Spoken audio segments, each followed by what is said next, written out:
6 months had passed since the humans disappeared from Council space. Guild leader Fixtel of the Clixian Merchant Guild stared at the cargo manifests on his desk. Red numbers covered every page. Ships that should have delivered goods 3 weeks ago were still sitting in space docks.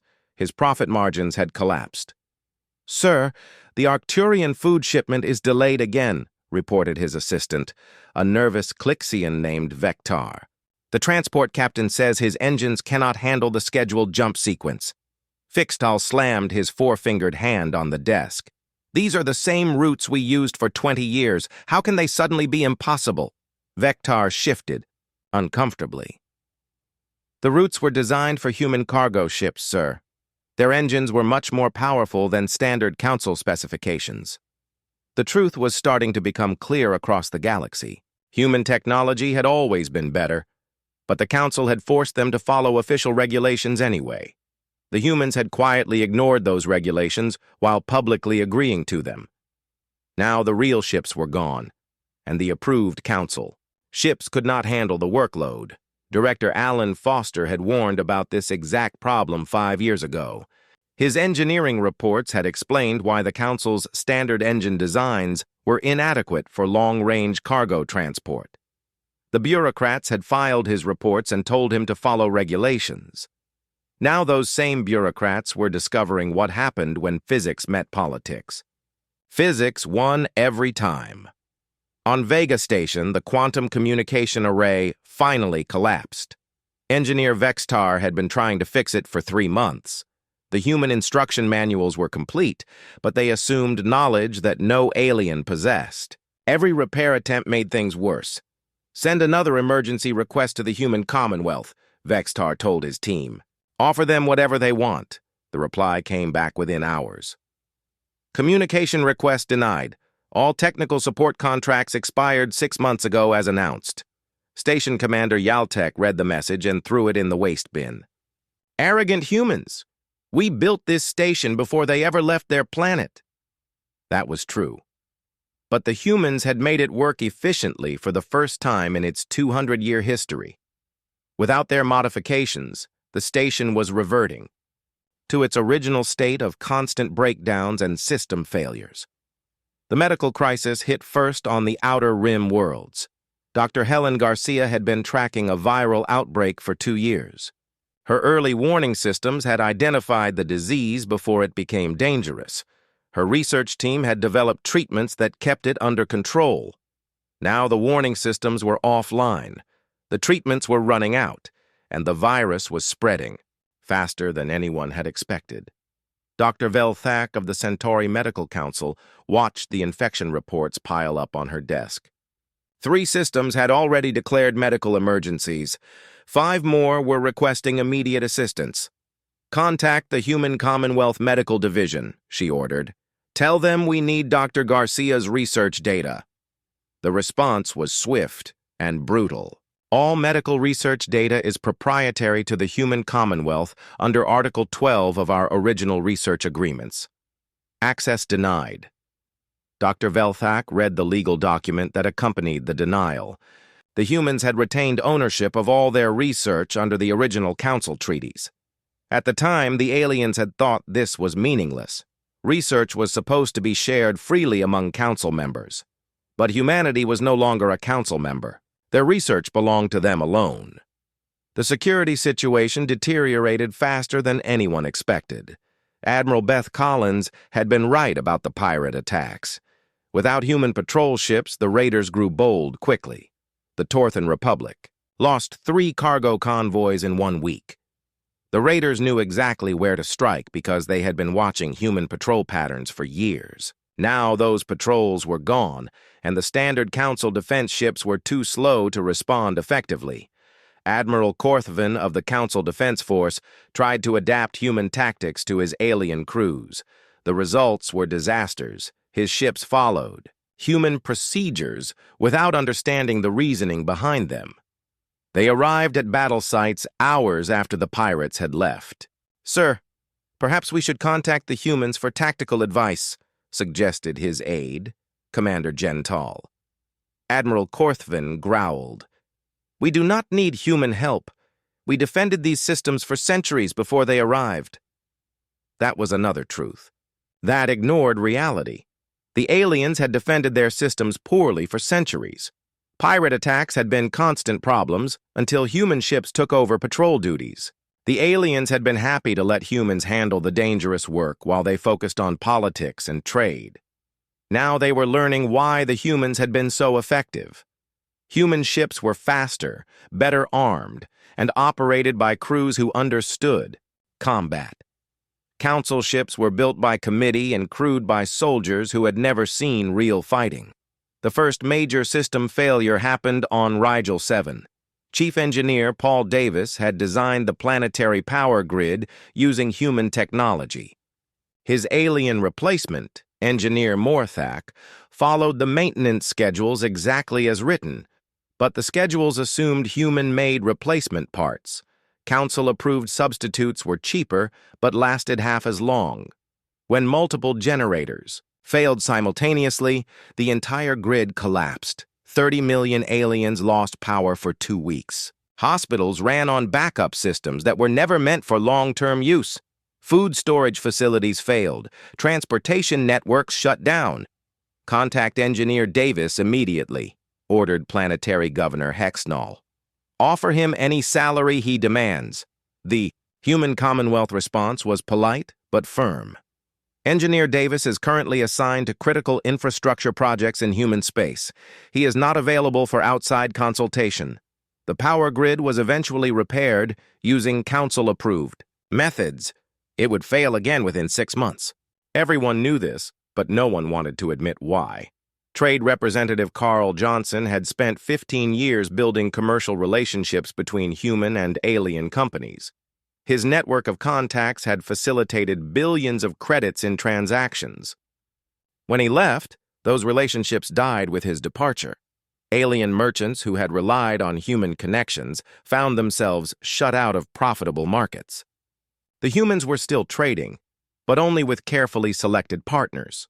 Most aliens discovered they no longer qualified. Sir, the humans are selling their advanced electronics to the Altarian Federation, reported trade analyst Kelvin to his supervisor. They refused our purchase order for the same items. Commerce Minister Yaktel reviewed the rejection letter. It was professionally written, but completely clear. Human Commonwealth products are currently available only to approved trading partners. Your application has been denied. The Altarians had never been major players in galactic commerce, but they had consistently supported human proposals in the Council. Now they were reaping the benefits of that support, while former allies were left out. Economic data started showing the full scope of the problem. Human-controlled trade routes had carried 40% of all galactic commerce. Human banks had provided financing for 60% of major commercial projects. Human insurance companies had covered 70% of interstellar shipping. All of that was gone now. The humans had not destroyed it out of spite. They had simply redirected it toward their own expanding territory and their new allies. Financial. Analyst Rexpar of the Galactic Commerce Board ran the numbers 3 times before he believed them. Sir, our projected trade volume has decreased by 38%. Corporate tax revenues are down 42%. Commercial loan defaults are up 67%. Board Chairman Vaktal stared at the report. How is this possible? Humans were only 3% of our membership. They were 3% of our membership, sir, but they were 40% of our economy. The Council had never tracked human contributions accurately because the humans had never demanded credit for their work. They had quietly solved problems, prevented crises, and maintained systems while the aliens focused on political debates. Now, the aliens were learning to handle those problems themselves. The learning process was expensive, slow, and often unsuccessful. Systems that had worked smoothly for decades were breaking down faster than they could be repaired. Speaker Zethkar called emergency sessions every day now. Each meeting brought new crisis reports. Each crisis required resources that were already stretched thin from previous emergencies. Sir, the Vegan colonies are requesting immediate medical assistance. The Rigel system needs power grid engineers. The Outer Rim Defense Forces are reporting increased pirate activity. And the trade guilds are demanding government subsidies to cover their shipping delays. Zethkar looked at his aide with growing despair. 6 months ago, these problems had not existed. Human specialists had been handling all of them quietly and efficiently. Now every issue required council attention and council resources. The worst part was that the humans had warned them about every single problem. Their reports were still in the archives, gathering dust. Every prediction had been accurate. Every recommendation had been ignored. The council was beginning to understand that they had not been governing a galactic civilization. They had been presiding over one while the humans actually ran it, and the humans were not coming back. Admiral Jake Morrison stood before the massive viewing screen in the command center of Terran Defense Station Olympus. The blue marble of Earth spun slowly below, peaceful and quiet in the morning light. Coffee steam rose from his cup as he watched the sunrise paint the continents in gold. It was Tuesday, and Tuesdays were usually boring. The alarm changed that. Red lights flashed across the command center as Lieutenant Sam Parker rushed to his station. Admiral, we have an incoming transmission. Priority Alpha. It's from outside. Human space. Morrison set down his coffee. In 40 years of military service, he had received exactly 3 Priority Alpha transmissions. The last one had started the Centauri border war. Put it through. The viewing screen flickered and changed. Earth disappeared, replaced by the massive head of something that looked like a cross between a crocodile and a dragon. Yellow eyes stared at Morrison from a face covered in dark green scales. When it spoke, its voice rumbled like distant thunder. I am Ambassador Kethvar of the Zephyrian Galactic Empire. You will identify yourself, human. Morrison straightened his uniform. Admiral Jake Morrison, Terran Defense Command. What can I do for you, Ambassador? The alien's lips pulled back, showing rows of sharp teeth. You can surrender. Behind Morrison, Captain Lisa Brady choked on her coffee. Other officers stopped their work to stare at the screen. Morrison kept his face calm, but inside he felt a familiar itch between his shoulder blades. It was the same feeling he got right before everything went to hell. Surrender to what exactly? Morrison asked. Kethvar leaned forward, his massive head filling the screen. The Zephyrian Galactic Empire controls this sector of space. We have ruled here for 3,000 years. Your species has spread to 42 star systems without permission. This ends now. Morrison nodded slowly. I see. And what are you proposing? Complete. Surrender. All human worlds will submit to Imperial rule. Your military will disband. Your leaders will report to Imperial governors. You have 30 standard days to comply. And if we refuse? The alien's laugh sounded like rocks grinding together. Then we will demonstrate why no species has ever successfully resisted the Empire. Our grand fleet will reduce your worlds to dust. Your species will become a footnote in galactic history. Morrison looked around the command center. Every officer was watching him, waiting for his response. Some looked scared. Others looked angry. A few, Morrison noticed, looked like they were trying not to laugh. I'll need to discuss this with my government, Morrison said. Can we reach you at this frequency if we have questions? You have 30 days, human. Use them wisely. The screen went black. Silence filled the command center for about 5 seconds. Then, Lieutenant Parker snorted. 30 days? That's generous of them. Captain Brady shook her head. Did he just threaten to blow up Earth? Pretty much. Morrison picked up his coffee again. It was still warm. Parker, get me a priority line. To the Pentagon. Brady, I want everything we know about this Zephyrian Empire on my desk in 20 minutes. Already on it, sir. Brady was typing rapidly at her station. Initial scans show their ship is massive, about 15 kilometers long. Energy readings are off the charts. Morrison walked to the observation deck that overlooked Earth. The planet looked the same as it had 5 minutes ago, but somehow everything felt different now. In 30 days, there might be alien warships in orbit around his world. 30 days. He smiled despite himself. These aliens clearly had no idea who they were dealing with. 2 hours later, Morrison stood in a secure conference room deep inside the Pentagon.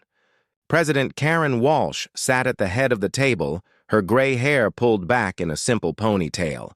General Rick Patterson had files spread out in front of him, and Director of Intelligence Mary Johnson was reviewing data on her tablet.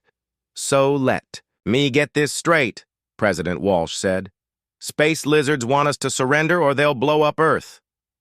"That's the basic idea, yes, ma'am," Morrison replied. Patterson looked up from his files. "Our intelligence on the Zephyrian Empire is limited, but what we have is concerning. They control approximately 4,000 star systems. Their military technology is several centuries ahead of anything we've encountered. And according to recovered alien databases, they've never lost a war." "Never?" Walsh asked. "Not once in 3 millennia," Johnson confirmed. "They typically deploy 50,000 warships for major conflicts. Each ship is the size of a small city. Their standard tactic is complete overwhelming force." President Walsh leaned back in her chair. 50,000 ships. How many do we have?" 8,000, Patterson said quietly. "Most of them converted, civilian vessels or light patrol craft." The room fell silent. Morrison could hear the air conditioning humming in the walls. Then President Walsh started laughing. It started as a small chuckle, but it grew until she was laughing so hard that tears came to her eyes. The other officials looked at her like she had lost her mind. "I'm sorry," she gasped, wiping her eyes. "It's just, do they have any idea what they just did?" "Ma'am?" Patterson asked carefully. "Rick, what's the one thing that unites every human colony, every human world, every human in space?" Patterson thought about it. "Our independence? Close. It's our absolute refusal to be told what to do by anyone." Walsh stood up and walked to the window that showed the Washington skyline. "These aliens just gave humanity an ultimatum. They threatened our families, our homes, our way of life, and they gave us 30 whole days to think about it." Morrison felt that itch between his shoulders again, but this time it felt good. "You're authorizing military response?" "I'm authorizing Operation Sunrise," Walsh said. "Send word to every human colony, every space station, every ship in our fleet. Tell them what these aliens want, then ask them what they think we should do about it." Johnson looked worried. "Ma'am, with respect, we're talking about a technologically superior enemy with 50 times our fleet strength. This could mean the end of human civilization." "Mary, do you know what my grandfather used to say about bullies?" "No, ma'am." "He used to say that the best way to deal with a bully is to hit them in the nose as hard as you can. Even if you lose the fight, they'll think twice about bothering you again." Patterson frowned. "But ma'am, these aren't schoolyard bullies. These are aliens with the power to crack planets." President Walsh turned back to the table. Her smile was cold and sharp. "Rick, you're thinking too small. These aliens have been winning fights the same way for 3,000 years. They show up with big ships and bigger guns and everybody surrenders. Yes, ma'am. That's exactly what they do. Well, they've never met humans before." Walsh looked at Morrison. "Admiral, send the message. Tell our people what's coming. And tell them, we have 30 days to get ready. And if they ask what we're planning," President Walsh's smile got wider, "tell them we're going to show these Zephyrians why nobody threatens humanity and walks away." As Morrison left the Pentagon, he could hear President Walsh on the phone with the Secretary of Science and Technology. "Helen, I need you to dust off every crazy project we've been working on for the last 50 years. Yes, all of them, even the ones that violate the laws of physics." Morrison smiled as he walked to his car. These aliens had made 2 big mistakes. First, they had threatened humanity. Second, they had given humans a month to prepare. He almost felt sorry for them. Fleet Commander Vashtok stood on the bridge of the Eternal Dominion, his clawed hands clasped behind his back as he watched the tactical display. The massive warship hummed with power around him, its corridors filled with the sounds of 20,000 crew members preparing for battle. The human response had arrived 3 hours ago, and it still made no sense. "Show me the message again," Vashtok ordered. His communications officer, a thin Zephyrian named Kelseth, activated the holographic display. The image of a human female appeared, wearing what looked like a military uniform. She had short brown hair and calm eyes that reminded Vashtok of a predator waiting to strike. "This is Admiral Sarah Mitchell of the Terran Defense Command," the human said. "We have received your ultimatum and discussed it thoroughly with our leadership. Our response is simple. No, we will not surrender, we will not submit, and we will not abandon our colonies. If you want human space, you'll have to take it. We'll be waiting." The message ended there. No threats, no demands, no fear. Just a simple refusal that somehow felt more dangerous than any battle cry. Vashtok's tactical officer, Commander Zexara, approached with a data pad in her hands. "Sir, our intelligence division has completed their analysis of human military capabilities. Report. Their fleet consists of 8,000 vessels of varying sizes. Most appear to be converted civilian ships or hastily constructed military craft. Their largest vessel, designated the UTS Defiant, measures 800 meters in length." Vashtok nodded. His own flagship was 20 times that size. "And their weapons?" "Primitive kinetic weapons, basic energy cannons, and what appear to be nuclear missiles. Nothing that could penetrate our shields." "Interesting." Vashtok walked to the massive viewing port that showed the stars ahead. Somewhere among those points of light waited the human fleet. "And yet they refused to surrender." "Sir, there's something else," Zexara said. "Our long-range sensors are detecting unusual activity throughout human space. Industrial output has increased by 300% in the last week. Ship construction has tripled, and they're moving civilian populations." "Moving them where?" "Closer." "To the expected battle zone, sir." Vashtok turned to stare at his tactical officer. In 3,000 years of conquest, no species had ever moved civilians toward the fighting. "Are you certain?" "Yes, sir. Several human colonies have actually relocated their space stations to get better views of the coming battle. Some are even advertising what they call viewing parties." The fleet commander felt the first small stirring of unease in his chest. He had conquered 47 different species across the galaxy. He knew the signs of desperation, the patterns of a doomed civilization making its last stand. The humans showed none of these signs. Instead, they acted like they were looking forward to the fight. "Sir," called his sensor operator from across the bridge, "we're receiving multiple communications from human space. They appear to be public broadcasts." "Put them through." The bridge speakers crackled to life with human voices talking in their strange, flat language. Vashtok's universal translator converted the words, but the tone needed no translation. The humans were excited. "This is Radio Free Mars broadcasting from Olympia City," said one voice. "Day 12 of the alien ultimatum, and production reports from across the system show we're ahead of schedule on all defense projects. The betting pools are now taking wagers on which fleet admiral will get first contact with the alien ships." Another voice joined in. "The civilian evacuation from Earth continues ahead of schedule, but folks, I have to tell you, most people aren't running away from the fight. They're trying to get closer.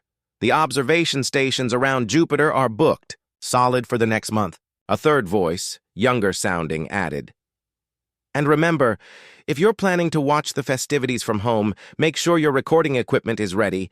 This is going to be one for the history books." Vashtok ordered the communications cut. The bridge fell silent except for the steady hum of the ship's engines.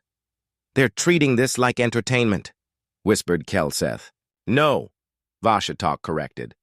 They're treating it like they've already won. He walked to his command chair, a massive throne carved from a single piece of black stone taken from his homeworld. From here, he had commanded the defeat of civilizations that had ruled the galaxy for millions of years. He had watched planets burn and star systems surrender without firing a shot. But the humans were different. "Bring me the prisoner," he ordered. 10 minutes later, 2 Zephyrian guards escorted a human female onto the bridge. She was small by Zephyrian standards, barely reaching Vashtok's chest, with dark skin and intelligent eyes. Her clothes were simple, and she showed no signs of fear despite being surrounded by beings that could tear her apart with their bare hands. "Dr. Nina Collins," Vashtok said, reading from her file. "Xenobiologist, captured during our reconnaissance of the Tau. SETI system 3 months ago." "That's right," she replied calmly. "Though I have to say, your hospitality could use some work." Several Zephyrian officers hissed at her casual tone, but Vashatok held up a hand for silence. "Dr. Collins, your species faces complete destruction. In 18 days, your fleet is outnumbered 50 to 1, your technology is centuries behind ours, yet your people refuse to surrender and act as if they welcome this conflict. Explain." Nina smiled, and Vashatok felt that small stirring of unease grow stronger. "You want to know why we're not scared?" she asked. "Yes. Because you've made the same mistake that every bully in human history has made. You think that being bigger and stronger automatically makes you right. You think that having more ships and better weapons means you'll win. Does it not?" Nina's smile grew wider. "Commander, can I ask you a question? In all your conquests, in all your victories over the last 3,000 years, have you ever fought a species that didn't try to beat you at your own game?" Vashatok thought about it. The Christek had built massive war machines to match Zephyrian firepower. The Nexus Confederation had developed quantum weapons to penetrate Zephyrian shields. Every species had tried to build bigger guns, thicker armor, more powerful engines. "No," he admitted. "That's your first mistake. Every species you've defeated tried to fight you the way you wanted to fight. They played by your rules, used your tactics, fought the kind of war you were designed to win. And humans will not? Humans don't play by anyone's rules but our own." Nina looked around the bridge, studying the alien technology with professional interest. "You know, this is a beautiful ship. Very impressive. I bet it took decades to build, cost enormous amounts of resources, and represents the absolute peak of Zephyrian military engineering." "It does. And in 18 days, it's going to be completely useless." The bridge erupted in angry hisses and growls from the Zephyrian crew. Vashtok silenced them with a gesture, but he felt his own anger rising. "You are very confident for a member of a primitive species facing extinction." "Primitive?" Nina laughed, and the sound was somehow more unsettling than any battle cry. "Commander, let me tell you something about humans. We're the species that looked at fire and decided to carry it around with us. We're the species that looked at the sky and decided to fly. We looked at the ocean and built ships. We looked at space and built rockets." She paused, her eyes meeting his directly. "And when we looked at the laws of physics, we decided those. We're more like suggestions." Before Vashatok could respond, his sensor operator called out from across the bridge. "Sir, we're detecting massive energy surges throughout the Sol system. I've never seen readings like this." "What kind of energy?" "Unknown, sir. It's like they're bending space itself." Nina was escorted away, but her words echoed in Vashtok's mind as he studied the sensor readings. The energy patterns made no sense, according to known science. It was as if the humans were doing something that should have been impossible. For the first time in 3,000 years of conquest, Fleet Commander Vashtok began to wonder if he had made a mistake. Captain Pete Johnson wiped grease from his hands as he climbed out of the engine compartment of the Lucky Strike. The mining vessel had seen better days, but after 2 weeks of modifications, she was ready for something no mining ship had ever been designed to do. "How are we looking, Pete?" asked his engineer, Maria Santos, as she checked readings on her tablet. "The gravity well generators are stable," Pete replied. "Never thought I'd see the day when a rock hauler could bend space-time, but here we are," Maria laughed. "My grandmother always said humans were too stubborn to let physics get in the way of a good idea." Around them, the asteroid belt between Mars and Jupiter bustled with activity. Hundreds of mining ships, cargo haulers, and even passenger liners worked alongside military vessels, all undergoing the same impossible modifications. What had once been a loose collection of rocks and ice had become something else entirely. "Lucky strike to control," Pete spoke into his comm unit. "Reporting ready for final systems test." "Copy that, Lucky Strike," came the reply from Admiral Morrison aboard the defense station. "All vessels in Sector 7 prepare for gravity well activation on my mark. 3, 2, 1, mark." Pete felt the ship shudder as the modified engines came online. Through the viewing port, he watched space itself bend and twist around the asteroid belt. Rocks that had been millions of kilometers apart suddenly appeared to be neighbors. Light curved in impossible directions, and the familiar star patterns shifted into new configurations. "Well, I'll be damned," Maria whispered. "It actually works." The comm crackled with voices from across the belt. "Control, this is the Prospector. Gravity well stable and holding." "Iron Lady reporting successful field generation." "Mama Bear here. We've got a stable pocket dimension around the whole mining cluster." Pete shook his head in amazement. 3 weeks ago, he had been hauling ice to the outer colonies.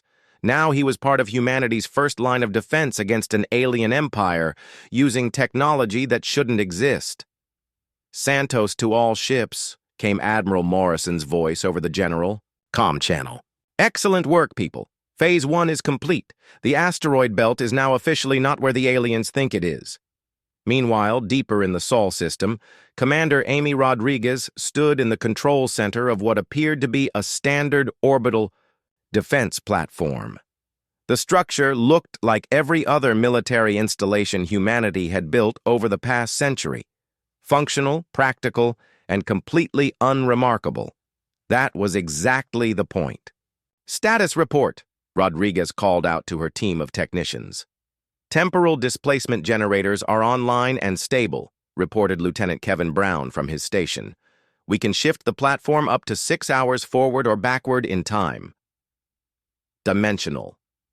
"Anchor points are locked in," added Sergeant Lisa Park.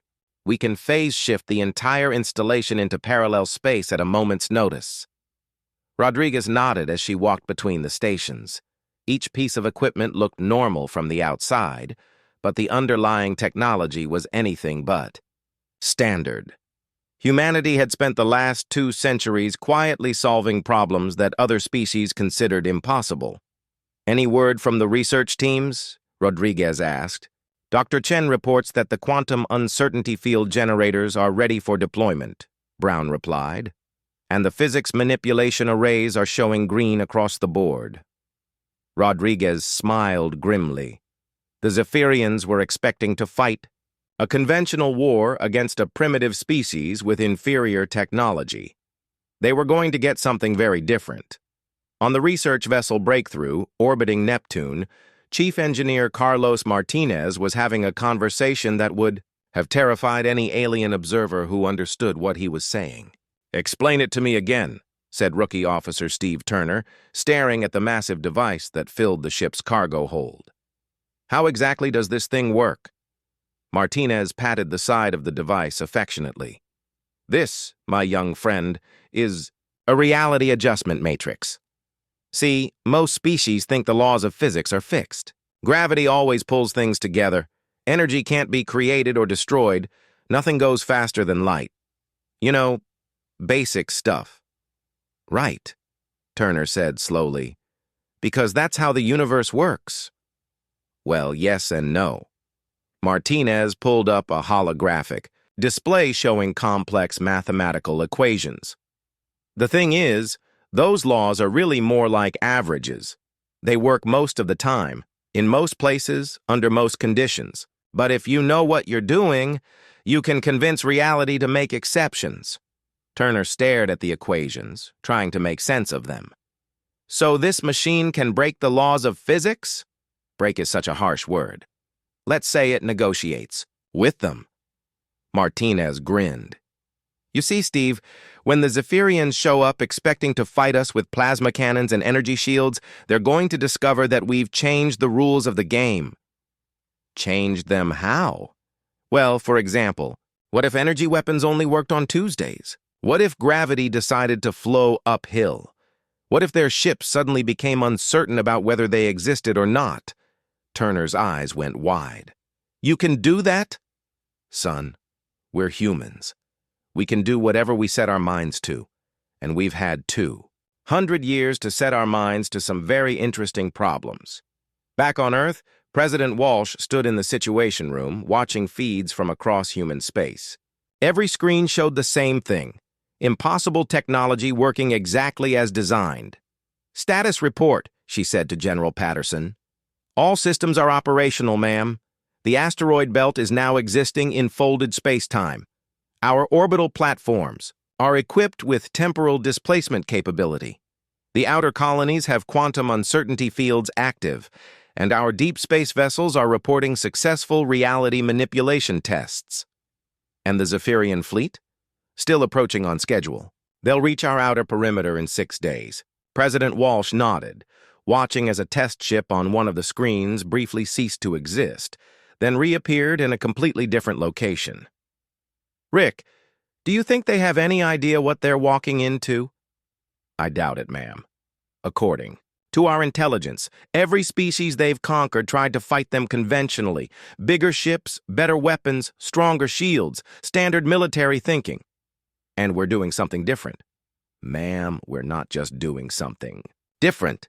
We're doing something that should be impossible. Patterson looked at the screens showing reality-bending technology in action. If I didn't see it working with my own eyes, I wouldn't believe it. President Walsh smiled. That's the thing about humans, Rick. We've never let impossibility stop us before. Across human space, the final preparations were underway. Mining ships that could fold space around themselves. Defense platforms that could step outside of time. Weapons that fired probability instead of energy. Shields that simply deleted incoming attacks from reality. The Zephyrian Empire was about to discover that some species didn't play by the established rules of warfare.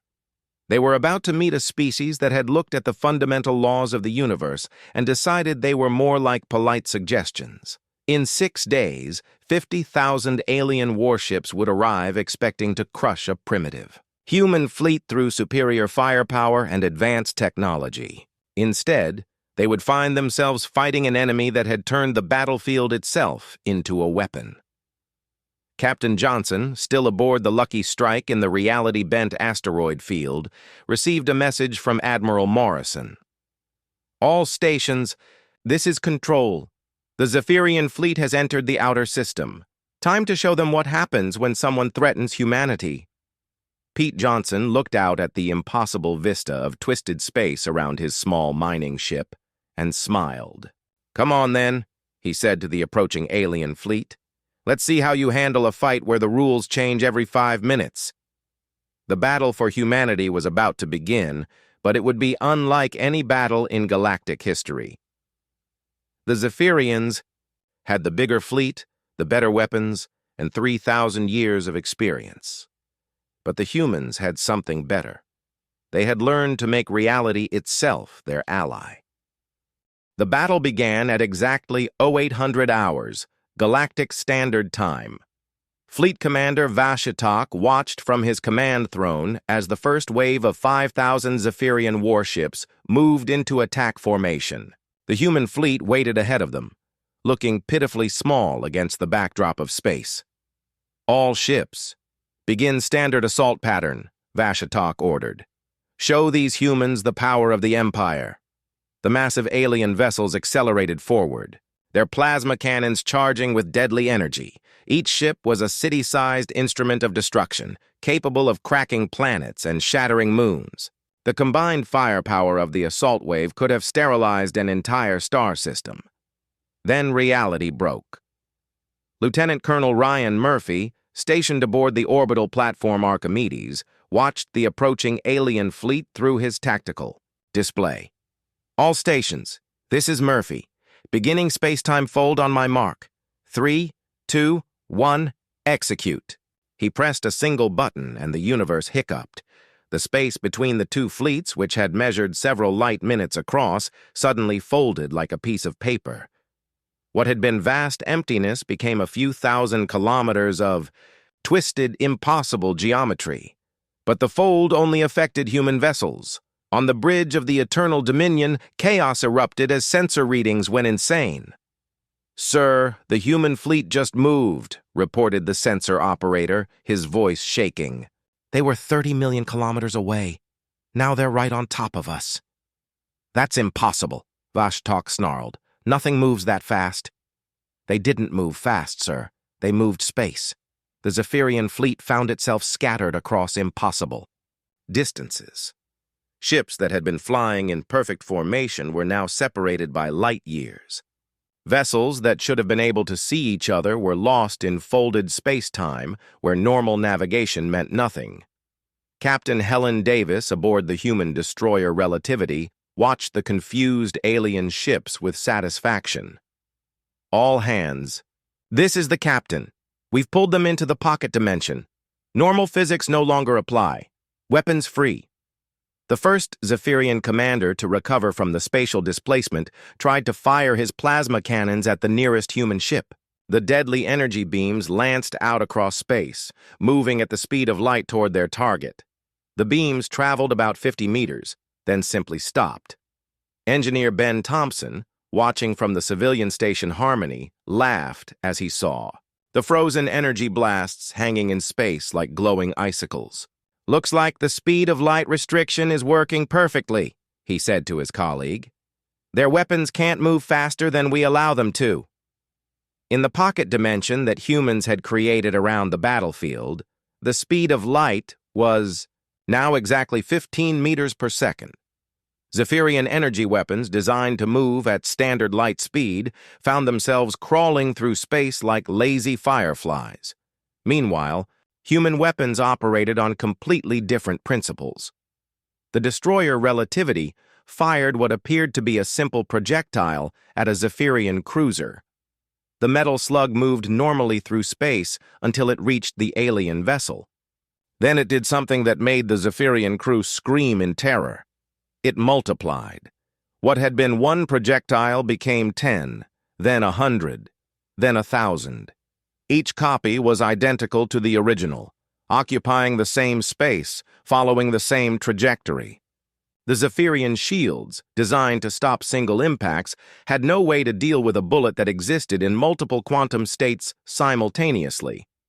Commander Vashtok watched his cruiser get torn apart by impossible gunfire and felt something he had never experienced in 3,000 years of conquest: helplessness. "Science officer," he called out. "What are they doing to us?" Zexara stared at her instruments with wide, frightened eyes. "Sir, they're not using advanced technology. They're rewriting the fundamental laws of reality around us."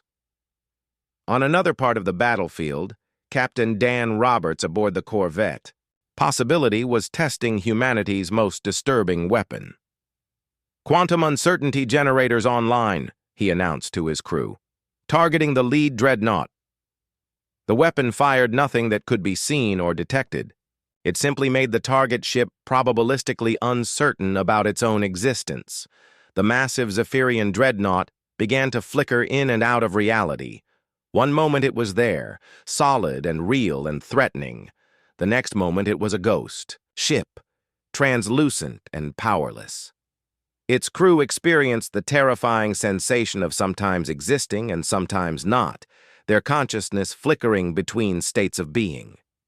The ship's commander tried to order a retreat, but half the time his crew didn't exist to hear the order. When they did exist, their weapons couldn't fire because they were uncertain whether the energy in their power cores was real or imaginary. Across the battlefield, human ships deployed weapons that violated every known law of physics. The cruiser. Independence fired temporal missiles that exploded yesterday, damaging Zephyrian ships before they had been fired upon. The frigate Audacity used gravity bombs that made up become down, sending alien vessels tumbling through space as their crews tried to figure out which way was which. But the most devastating human weapon was simplicity itself. The science vessel. Discovery, under the command of Captain Alex Turner, activated a device that changed the basic rules of thermodynamics in a small area of space. Energy began flowing from cold objects to hot ones, instead of the other way around. The Zephyrian battleship caught in the field watched in horror as its engines, designed to run hot, began absorbing heat from the cold of space around them. The massive fusion reactors that powered the ship cooled down while the outer hull heated up until it glowed white-hot. In 30 seconds, the battleship went from a perfectly functioning war machine to a frozen hulk wrapped in superheated metal. "This is impossible," whispered the Zephyrian science officer as she watched her readings. "Energy doesn't flow backward. Heat doesn't move from cold to hot. These humans have broken thermodynamics." Captain Turner's voice came over the communication system, speaking in perfect Zephyrian. "Science officer, this is Captain Turner of the human vessel Discovery. You're correct that energy doesn't normally flow backward, but you made one small error in your calculations." "What error?" the alien asked. "You assumed we were fighting in normal space." As the battle continued, the Zephyrian fleet found itself facing horrors that their military training had never prepared them for. Ships that fired bullets made of crystallized time, exploding in the past and future simultaneously. Vessels that used black holes as shields, bending incoming fire into pocket universes where it could never harm anything. Weapons that didn't destroy targets but simply convinced them that they had never existed in the first place. Commander Vashatok tried to rally his forces, but how do you give orders when your communication system keeps broadcasting to yesterday instead of today? How do you coordinate an attack when half your ships exist in parallel dimensions where the enemy appears to be in completely different locations? "All ships, fall back to standard formation," he ordered. "Sir," his communications officer replied. "Which ships? Half our fleet is currently existing only on Tuesdays, and the other half has been temporarily displaced into next week." The most terrifying moment came when Commander Julia Santos aboard the experimental vessel Paradox activated humanity's ultimate demonstration of power. The reality manipulation device she controlled didn't just bend physics, it rewrote the fundamental nature of existence itself. For 30 seconds, every human ship on the battlefield existed in all possible quantum states simultaneously. Zephyrian sensors showed the same vessels in thousands of different positions, all equally real, all firing weapons that came from every direction at once. The Zephyrian fleet found itself under attack by an enemy that was everywhere and nowhere, using weapons that shouldn't exist, protected by defenses that made no sense. In those 30 seconds, the concept of conventional warfare died. Fleet Commander Vashtok, veteran of 3,000 years of conquest, sat in his command throne and realized that everything he knew about combat had just become obsolete.